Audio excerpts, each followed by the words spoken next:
In this video, we are going to be looking at finding oxidation numbers. So what if you are given an oxidation number of an element at its pure state? That is an element without charge. Take for instance, you have zinc, you have oxygen, you have fluorine, you have phosphorus. Now, elements at their pure state, their oxidation number is always equal to 0. Please keep this in mind. It's very, very important. Right? Now, another thing I want you to note is that for oxidation states of ion, for when you have, let's say, zinc plus 2, the oxidation number of this particular ion of zinc plus 2 is going to be plus 2.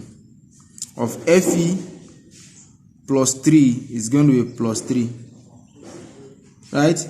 Then for a diatomic ion, let's say we have 2 mercury plus 2. For a diatomic ion, to find the oxidation number, you are going to say 2 mercury is equals to plus 2. So you divide by 2, divide by 2. Mercury now, each of the mercury will now carry a plus 1 charge. Right? Let's take for instance a diatomic ion like oxygen. Oxygen has,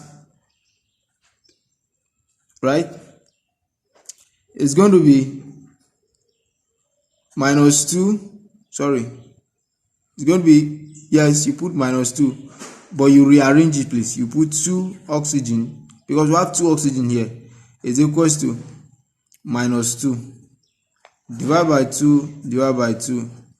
So each of the oxygen will now have a minus 1 charge. Right? Now, what about a peroxide? All these things I'm telling you, please you keep them in mind. Whenever you have elements at their pure state, their oxidation number is 0. Whenever you have elements carrying an ion, like what we have here, the charge, the ionic charge that is on top of the element is equal to the oxidation number. And whenever you have a diatomic ion like we have in mercury and in oxygen, you are going to go through the process just like we did here. You divide it to make sure that each atom carry a specific number of charge. Now, whenever you have oxygen as a peroxide, right, that's when you have this minus 1 charge. In this case, oxygen is standing as what? A peroxide.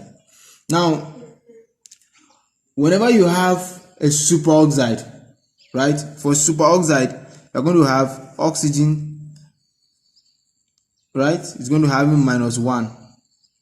Now, you know, you are going to say 2 oxygen is equal to minus 1. Divide by 2, divide by 2. Each oxygen atom will now have minus half charge. This is for superoxide. Now, oxygen usually has, if it's not a peroxide or a superoxide, oxygen usually have a plus 2. Whenever it appears in a compound, oxygen has a minus 2. Right? Fluorine, chlorine, bromine, fluorine, that's the halogens. We say fluorine, chlorine, and bromine. All of them are halogens. They usually carry a minus 1 charge. Right? Hydrogen usually carry a plus 1 charge when it is attached to a non-metal, and a minus 1, that is non-metal. Why it carries a positive charge when it's attached to a metal. Sorry, it carries a negative charge. The first one is a positive, now it's carrying a negative minus 1 whenever it's attached to a metal. Now let's take some example. Let's say you have mercury chloride, right? You have to find the oxidation number of mercury. Now, to find the oxidation number of mercury, you are going to say Mg plus 2 chlorine, it equals to 0. Now why we are using equals to 0 is because the whole of this compound doesn't have charge. The charge is neutral. So whenever you see a neutral charge, you're going to put it at 0, right? Now chlorine, like I said earlier, belongs to the halogens, and the halogens, I said, when you are finding the oxidation number, the oxidation state is -1 for halogens. So now we have mercury plus 2 minus 1, it equals to 0, right? Now, sorry, magnesium, sorry, this is not mercury, this is magnesium, right? Now, magnesium plus 2 times 1 is going to be -2. Sorry, this will now become -2 and equals to 0, right? Then you carry this one to the other side. Magnesium now is going to be equals to +2. So what if you have, let's say, a aluminium fluoride, right? So to calculate this, we say aluminium plus 3 fluorine equals to 0. Now aluminium plus 3 minus 1 is equals to 0.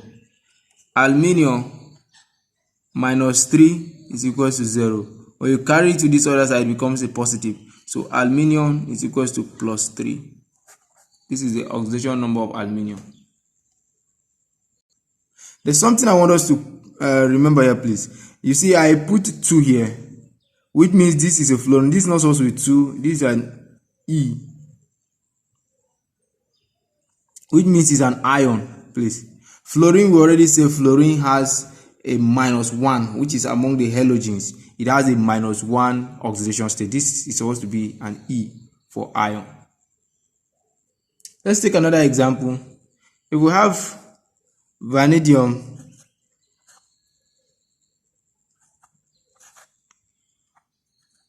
and what is the oxidation number of vanadium? We say 2V plus 5O, 5 oxygen is equals to 0. Therefore, you say 2V plus oxygen, we said is what? -2. So it's 5 minus 2 is equals to 0. 2V now is going to be -10 equals to 0. When you carry it to this other side, it becomes positive. 2V is equals to +10. Now you divide both sides by 2. Vanadium now is going to carry a +5 charge. So this is the oxidation number of vanadium in this compound. What about the oxidation number of sulfur in sulfate? Let's say sulfur, we have S4 minus 2. Now to calculate the oxidation number of sulfur, we'll say S plus 4 oxygen is equals to, now you put -2 because this compound is carrying what? A charge. Now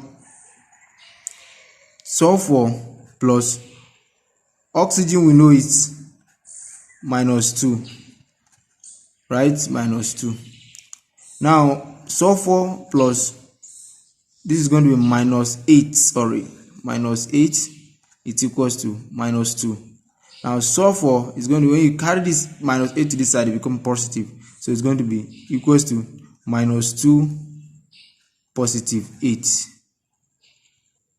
So sulfur, we now have -2 plus 8, which is going to be +6.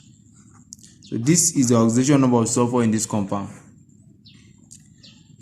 So what is the oxidation number of phosphorus in this particular compound? Now for oxidation number of phosphorus, we say P plus 4 oxygen is equals to minus 3. Right? Minus 3. Sorry, forgive my handwriting. Now we say P phosphorus plus 4 minus 2 is equals to minus 3. Phosphorus now plus, sorry, this is where minus. Phosphorus now minus 8, 2 times 4 times 8, 2, 8 equals to what? Minus 3. Phosphorus now is going to be, when you carry this 8 to the other side, it's going to be equals to minus 3 plus 8. Phosphorus now is going to be equals to what? Plus 5. Next, let's try what is the oxidation number of nitrogen. Nitrogen in this compound. Now we know nitrogen plus, we have 3 oxygen. Now the oxidation number of this compound is minus 1. Right? Whenever you see them having just negative or positive, it means that there's an invincible one there. So it's minus 1 or plus 1. For in this case, it's minus 1, right? So we know that oxygen it's equals to what? Minus 2. So therefore we have, right, nitrogen plus 3 minus 2 equals to 1. This minus 2 representing the oxidation number of oxygen. Now nitrogen is going to be 3 times minus 2. We have what? Sorry, this is supposed to be minus. It's going to be minus 6. It's equals to minus 1. Nitrogen now will be equals to, when you carry this negative 6 to the other side, it becomes positive. So it's going to be minus 1 plus 6. Nitrogen will be equals to plus 5. Now, let's take another example. What if you have chlorine in this particular compound, right? This is a chlorate, right? To find the oxidation number of chlorine in chlorate, we say chlorine is plus 4 oxygen minus 1. Sorry, equals to minus 1. This minus 1, let me just rewrite the whole thing, please, to be clear. This chlorine plus 4 oxygen is equals to what? Minus 1. Right? Now, you say chlorine plus 4 minus 2 is equals to minus 1. So chlorine minus 8 is equals to minus 1. So chlorine minus 8, when you carry it to the other side, become positive 8, is equals to minus 1 plus 8. So therefore chlorine is equals to what? Plus 7. So this will now be this is now going to be the oxidation number of chlorine in chlorate. Thank you for watching. Please share, subscribe, like. I will want to see your comments. Please hit the like button. Thank you very much for watching.